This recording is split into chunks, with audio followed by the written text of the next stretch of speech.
Hi, I'm Mike Beliveau, and today I'm down here, believe it or not, in the shop. I've been calling this the Enchanted Forest, and some of you have taken exception to that. But it's the shop with a colorful background, and our subject today is going to be the iconic Colt 1860 Army Revolver. And this gun has three recognized generations of manufacture. And we're going to be discussing the three generations and how to differentiate them and what they really mean, because there's a lot of bad information out there on the internet about the various generations of Colt. So let's start with the first generation. So this is the first generation of Colt's 1860 Army Revolver. Now this is a 44 caliber cap and ball 6-gun. And by cap and ball, what I mean is it loaded through the front. This was a rammer. And it loaded with loose powder and balls, or with paper cartridge that had loose powder and ball. And by ball, I mean either a round ball or a conical bullet. And then for the primer, a percussion cap seated on these nipples, and that's what set it off. So prior to this gun, Colt's 44 caliber military revolver was this, the third model Dragoon. And as you can see, if I put these side by side, the Dragoon is immense compared to the 1860 Army. It weighs almost twice as much. This gun was mostly carried in pommel holsters by a horse. And what Colt was trying to achieve was a gun with the power of the Dragoon, but that could be carried on a belt like the 36 caliber 1851 Navy model, but that would have that 44 caliber punch. And this is what they came up with in 1860, and it was a highly successful design. Of these first generations, they were in production from 1860 until 1873, when they were made obsolete by Colt's single-action Army Revolver cartridge-firing 45 caliber gun. And all totaled, Colt made 200,500 of these first-generation Colt 1860 Armies. Now, by the end of the Civil War, they had made 156,000 of these, of which 127,156 were bought by Union forces. And it was one of the most popular sidearms during the Civil War for Union forces. So that left about 30,000 that went on the civilian market.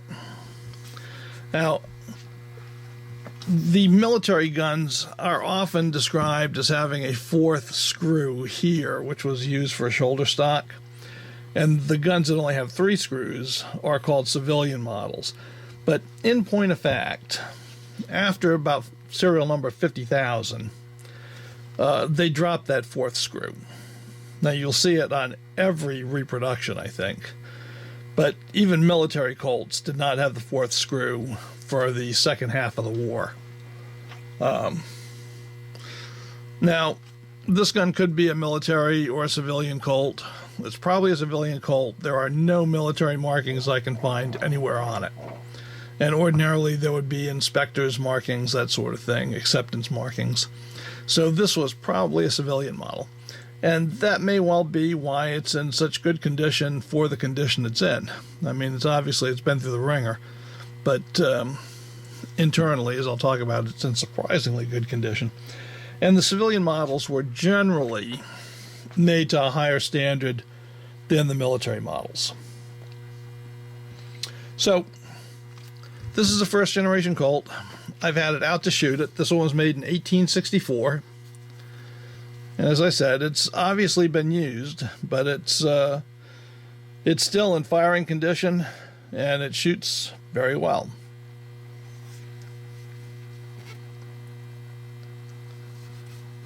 Now, one thing I have to say about this is, having had this apart and been through every piece of this, the build quality on this first generation Colt is outstanding.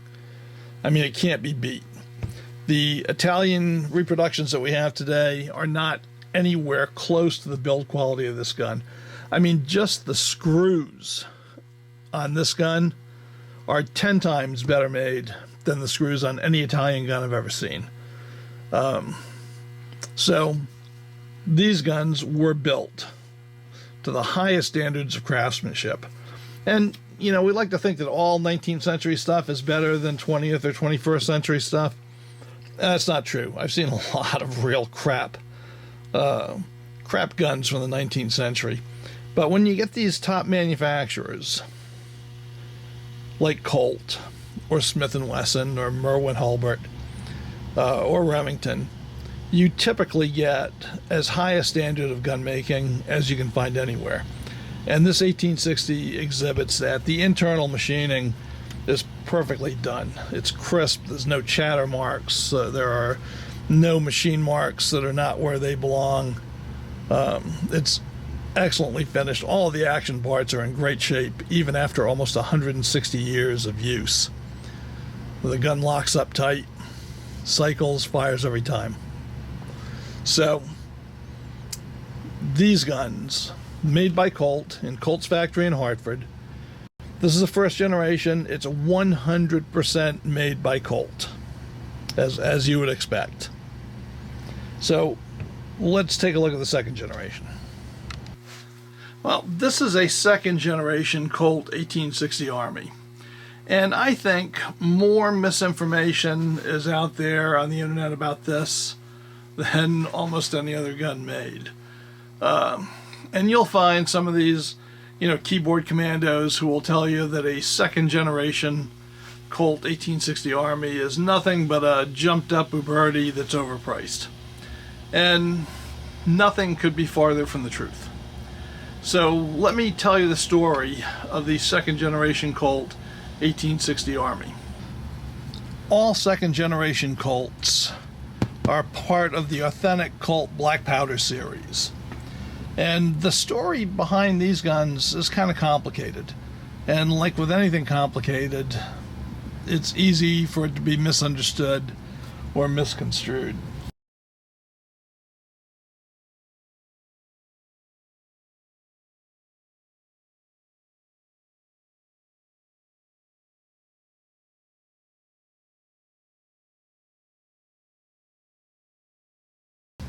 So I'm going to tell you about the history of second generation guns, including the 1860 Army. We'll put most of our emphasis on the 1860 Army, but you really have to understand a little bit more about second generation guns.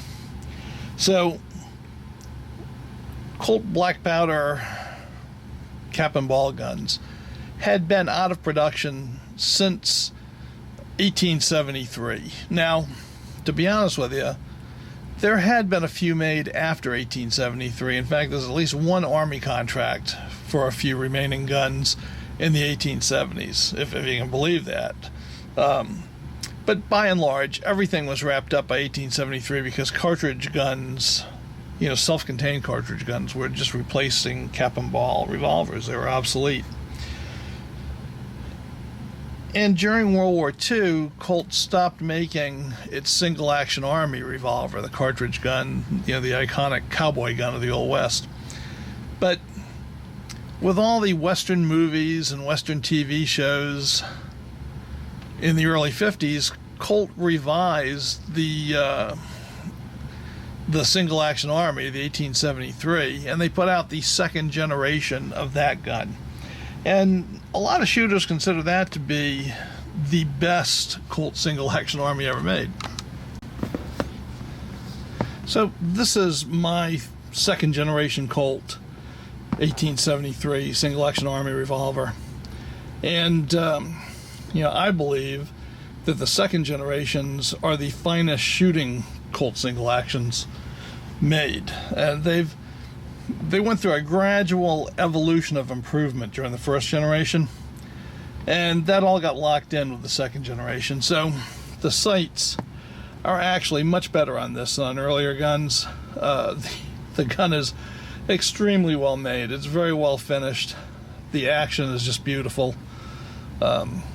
So they were making this gun in the 1950s and into the 1970s. And this particular model is, I believe, 1957. It's just a marvelous gun. So they had the machinery for making these. And black powder, cap and ball, was getting to be very popular. So Colt decided to capitalize on the machinery they already had to make single actions to make a second generation of cap and ball revolvers as well. And in order to do that, they went to kind of the daddy of cap and ball revolvers, Val Forget. And Val is the guy who started the replica cap and ball industry in the late 1950s by going to Italy and getting some deals and smuggling in an actual Colt 1851 Navy that the Italians could reverse engineer to start making black powder revolvers in time for the Civil War centennial. So they went to Val, and they did a deal with Val for him to pull together the material needed to build a second generation of guns. And they started with the 1851 Navy in 1971, and that was known as the C Series. And Val was involved with that from 71 to 73.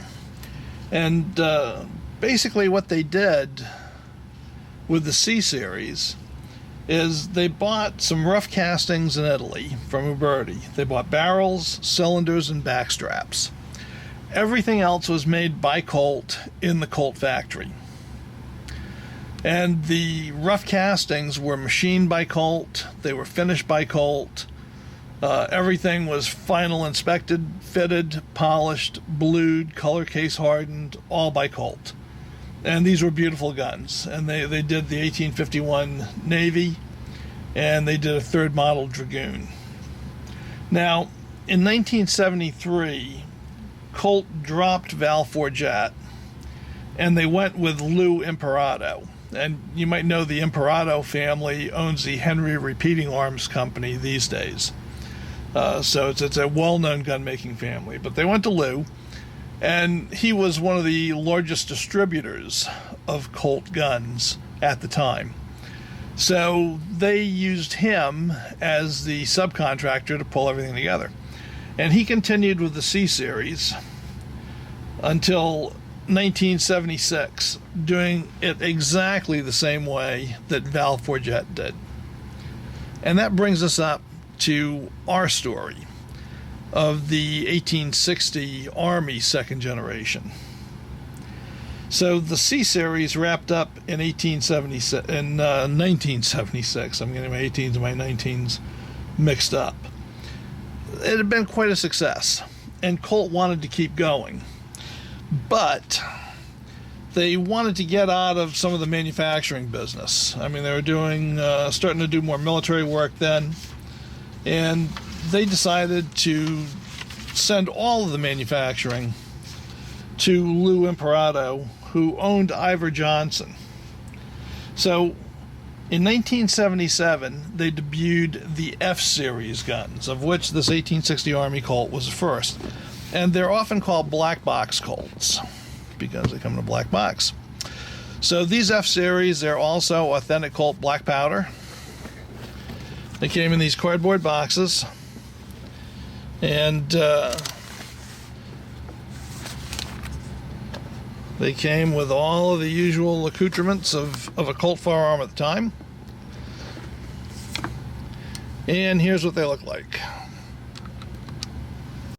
So this is the second generation F-Series black powder Colt 1860 Army. Now these guns were made from 1977 until 1982. Once again, they had the same parts sourced in Italy as the earlier C-Series Colts did. The cylinder, the barrel, and the backstrap were all rough castings. And I've had people say, "Oh, they couldn't have been castings. They must have been forgings." Well, no, they weren't. And in fact, Uberti didn't even forge their frames until 2007. They were all investment cast, which is a technology that works just fine. And then when they got to Colt, they finished them. They machined them to size, they bored them, they did everything that needed to be done with them. So, once again, the work and most of the parts were made in the United States. However, with the F-Series, most of the parts were not made by Colt. Most of the parts were made by Iver Johnson as a subcontractor to Colt. And they had a 120-page production manual telling them exactly how to make every part. So they were made to Colt's precise specifications. Then the guns were sent back to Colt, where they were color case hardened and blued, and then distributed by Lou Imparato as Colt black powder guns. So this gun is not a hopped up Uberti. This is very much a real Colt. So a great deal of the work was done by Colt itself, all the finish work.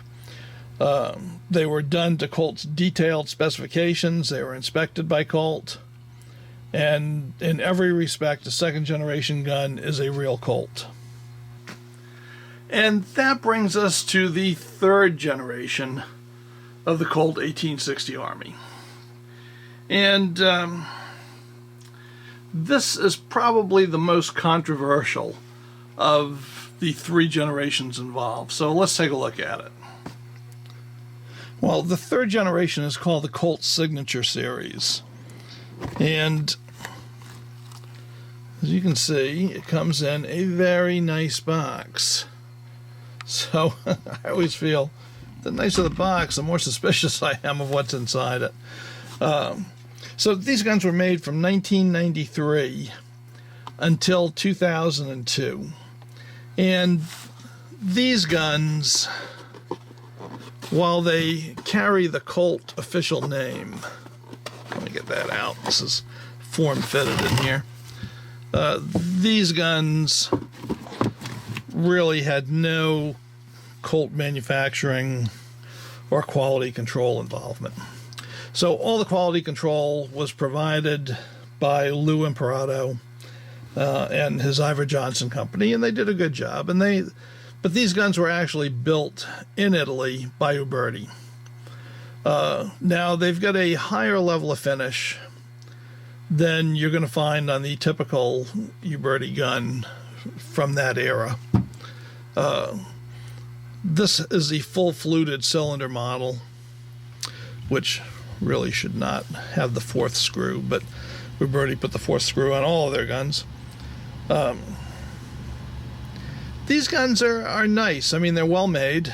They're as well made as any Uberti, maybe a little bit better, to be honest with you, because Lou Imparato held them to very high standards, and if they didn't meet it, he rejected the guns. So he had a pretty strict contract with them. But still in all, they are Uberti guns, and they command a very high price because of the Colt name. So when people complain about jumped up Ubertis that are overpriced, this is the gun they're really talking about. They'll say that about second generation guns, not understanding how they're made.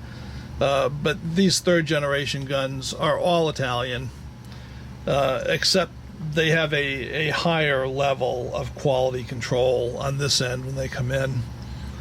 Now, they're good guns. They're actually a good investment because the Colt name means that they really hold some value. So you pay much more than you would for a regular Uberti. I mean, by a magnitude of 2 or 3 times sometimes, but at least twice you can expect to pay over, say, a current production Uberti. But they hold their value, so if you get it as a collectible, you'll find that the value is still there if you want to sell it off, which is kind of a good thing. But these are the least desirable of the generations of Colt 1860s. And by the way, they called the Signature Series because they've got Sam Colt signature on the back. But still in all, They're very well made for birdies. If you pick one up, you usually get one in great shape because people don't shoot them much because they buy them mostly as collector's items. And they are very well finished and well fitted. Much better than the typical Uberti. So they're definitely worth a premium over a standard Uberti 1860 Army. Now, whether or not they're worth everything that people ask for them, well, that's how capitalism works, right? You need a willing seller and a willing buyer agreeing on a price, and people do agree on it, and therefore it must be worth it because people are willing to pay it. Okay, well, that wraps up our look at the 3 generations of Colt's 1860 Army Revolver. Now, if you wanted a genuine Colt 1860 Army Revolver, and you want it as a shooter, not as a museum piece, I think that, as with single action armies, where the 2nd generation, I believe, are the best shooters of the bunch, well, that is pretty much the same with the 1860. It has the best of both worlds. It's got modern manufacture. It's generally, they've not been used and abused. They are genuine Colts. Most of the parts are Colt made. The entire gun is Colt finished, machined and finished. So the manufacturing process, except for the rough castings, is all Colt. Most of the parts are made by Colt. The fit and finish is excellent, and the finish is all Colt, and the inspection is all Colt. So this gun is probably the best choice for a shooter out of the bunch. And the 1st generation, you know, you can get them, decent ones, for around $1,500. A truly good one is going to cost you $2,000, $2,500. That's just the way it is. You can get one of these probably in the $900 range, maybe better, sometimes $800. And it's a genuine Colt, and it's a real shooter. So that's my recommendation for you if you want to get out there and actually burn a lot of powder with these. Now, I shoot the 1st generation Colts as well, but I do that sparingly. I mean, let's face it, they are museum pieces, and we don't want to lose that bit of Americana. But this is a gun that you could shoot every day if you take care of it. It'll last you for generations to come. So I hope you enjoyed this look at Colt's 1860 Army. If you did, give it a big thumbs up. Right, that ensures that our stuff will come up in your search queue, in the recommendations queue on the side of your videos, all that good stuff. If you're not a subscriber to the channel, by all means subscribe. We'd love to have you. Then you won't miss a thing that's coming up. Well, we've got some neat stuff coming up. And if you're a subscriber and you want to support the channel on Patreon, I'll put a link down below so you can do that. And we would be very grateful if you did. So until next week, bye.